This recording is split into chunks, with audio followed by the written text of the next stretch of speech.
सुप्रभात बच्चों। कल मैम ने आपको आपकी नैतिक शिक्षा बुक का पाठ 14 स्वामी दयानंद जी के बारे में बताया था और पढ़ाया था कि कैसे वे प्रचार और लेखन कार्य करते हुए और देश में फैले हुए अंधविश्वासों और कुप्रथाओं का विरोध करते हुए और वैदिक धर्म का प्रचार करते हुए पूरे देश में घूम रहे थे। तो आज हम इसके आगे का पाठ पढ़ेंगे।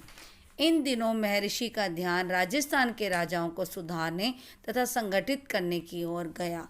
इस उद्देश्य की पूर्ति के लिए स्वामी जी अजमेर में आर्य समाज को स्थापित करके रियासत मसूदा, रायपुर, बनेड़ा, चित्तौड़, शाहपुर गए। बम्बई में फिर पहुंचने पर स्वामी जी ने कृषि प्रधान देश की खुशहाली एवं स्वास्थ्य के विचार से गौ रक्षा आंदोलन को जन्म दिया। गो करुणा निधि पुस्तक इन्हीं दिनों ही लिखी गई। स्वामी जी गो हत्या बंद कराने के लिए महारानी विक्टोरिया को 1 करोड़ भारतीयों के हस्ताक्षर वाला आवेदन पत्र भी देना चाहते थे, लेकिन यह काम उनका पूरा नहीं हो सका। क्योंकि उनका असामयिक निधन हो गया, अर्थात समय से पहले ही उनकी मृत्यु हो गई। इसी समय महर्षि ने सब जगह हिंदी भाषा को अपनाने और उसे राजकार्य की भाषा बनाने के लिए भी आंदोलन शुरू किया। वे हिंदी को आर्य भाषा के नाम से भी पुकारते थे। वे चाहते थे कि सभी भारतीय संस्कृत तथा हिंदी इन दोनों भाषाओं को अवश्य ही पढ़ें। उदयपुर के महाराजा पर ऋषि के उपदेशों का बड़ा ही अच्छा प्रभाव पड़ा। उन्होंने स्वामी जी से छंद, शास्त्र, मनुस्मृति, राजधर्म और संस्कृत व्याकरण भी सीखा। उदयपुर से स्वामी जी जोधपुर पहुंचे। वहाँ का जो राजा था जसवंत सिंह, वह दुर्व्यसन अर्थात बुराइयों में फंसा हुआ था, बुरी आदतों। स्वामी जी अपने उपदेशों में क्षत्रियों के चरित्र शोधन, राजधर्म, गोरक्षा की आवश्यकता तथा ब्रह्मचर्य पालन पर बल देते थे। एक दिन उन्होंने राजा से स्पष्ट कह दिया कि तुम क्षत्रिय हो, नीच कर्म क्यों करते हो। स्वामी जी के ये शब्द उनकी एक सेविका को चुभ गए। उसने स्वामी जी को उनके रसोइया जगन्नाथ के हाथ से विष दिलवा दिया। आधी रात को जब ऋषि की आंख खुली तो वह समझ गए कि मुझे विष दिया गया है। जगन्नाथ ने अपना अपराध भी स्वीकार कर लिया कि स्वामी जी, मैंने ही आपको विष अर्थात जहर दिया है। लेकिन क्षमाशील ऋषि ने उसे भी क्षमा कर दिया और जान बचाने के लिए उसे नेपाल की सीमा में चले जाने को कहा और मार्ग रास्ते में खर्च करने के लिए उसे 25 रुपये भी दिए। ऋषि इस विष से जीवित बच जाते, किंतु डॉक्टरों के षड्यंत्र से रोग बिगड़ गया। और इन दिनों स्वामी जी के जो भक्त सरकारी डॉक्टर लक्ष्मण दास जो अजमेर में थे, वह स्वामी जी की चिकित्सा अर्थात इलाज करने आबू पहुँचे। उनकी चिकित्सा से स्वामी जी को आराम होने लगा। उन्होंने अपनी छुट्टी बढ़ाने के लिए प्रार्थना पत्र भेजा, जो अंग्रेज अफसर ने अस्वीकार कर दिया।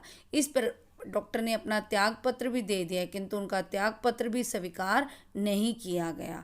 तो महर्षि दयानंद जी को 2 अक्टूबर को अजमेर वापस लाया गया। वे मसूदा जाना चाहते थे, किंतु भक्तों ने उन्हें इस हालत में वहां ले जाना उचित नहीं समझा और 30 अक्टूबर दिवाली को स्थिति उनकी हालत और भी बिगड़ गई और अजमेर के सिविल सर्जन डॉक्टर न्यूमैन बुलाए गए। स्वामी जी को देखकर उसने आश्चर्य से कहा, हमने ऐसे दृढ़ हृदय का व्यक्ति नहीं देखा जिसे इस प्रकार नख से शिख अर्थात पैरों के नाखून से सिर तक अपार पीड़ा हो रही है, परंतु वह फिर भी कुछ भी आह या उफ नहीं कर रहा।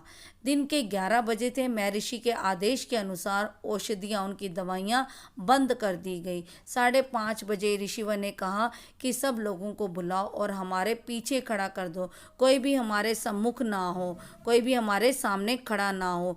चारों ओर के द्वार व छत के रोशनदान भी खोल दो। ऐसा ही किया गया।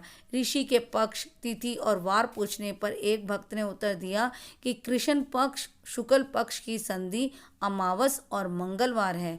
यह सुनकर उन्होंने छत और दीवारों की ओर दृष्टि की, वेद मंत्र पढ़े, संस्कृत में ईश्वर की उपासना की, आर्य भाषा हिंदी में ईश्वर के गुणों का कुछ वर्णन करके वह गायत्री का सस्वर पाठ करने लगे। उनके अंतिम शब्द थे, हे दया में, हे सर्वशक्तिमान ईश्वर, तेरी यही इच्छा है, तेरी यही इच्छा है, तो तेरी यह इच्छा पूर्ण हो। आहा तूने अच्छी लीला की। इतना कहकर वे सीधे लेटे रहे। स्वामी जी ने एक करवट ली। एक बार श्वास को रोककर एकदम बाहर निकालकर उन्होंने अपने प्राण छोड़ दिए। उस समय शाम के 6 बजे थे और स्वामी जी के इस प्रकार निर्वाण को देखकर उनके भक्त शिष्य पंडित गुरुदत्त, जो स्वामी जी के उपदेशों से भी आस्तिक ना बन पाए थे, ये उनके परम आस्तिक हो गए। स्वामी जी द्वारा बताई गई विधि से उनके अंत्येष्टि अर्थात उनका अंतिम संस्कार किया गया। उनके भक्तों ने उनके कार्यों को आगे बढ़ाने के लिए ही लाहौर में डीएवी संस्था को प्रारंभ किया। गुरुदत्त भी खोले गए, शास्त्रार्थ हुए, शुद्धि आंदोलन चला, देश को स्वतंत्र कराने के लिए बलिदान दिए गए। उनके कार्यों को आगे बढ़ाने वालों में स्वामी श्रद्धानंद, महात्मा हंसराज, स्वामी दर्शनानंद, पंडित लेखराम, पंडित गुरुदत्त, महाशय राजपाल, राम प्रसाद बिस्मिल, सरदार भगत सिंह, लाला लाजपत राय, श्यामजी कृष्ण वर्मा, भाई परमानंद, वीर सावरकर, लाला साईं दास, गणेश शंकर विद्यार्थी आदि के नाम विशेष उल्लेखनीय हैं, जिन्होंने स्वामी दयानंद जी के द्वारा किए गए कार्यों को आगे बढ़ाया। और गुरु विरजानंद की दक्षिणा महर्षि ने सारा जीवन लगाकर पूर्ण की और अब आर्य समाज में इसी में अपना योगदान दे रहा है। इस प्रकार स्वामी दयानंद जी ने देश के इतिहास में अपना नाम अमर कर लिया। तो आज हम इतना ही करेंगे। तो आप भी आज इस पाठ को अच्छे से पढ़ेंगे और कल हम इसके प्रश्न उत्तर करेंगे। धन्यवाद।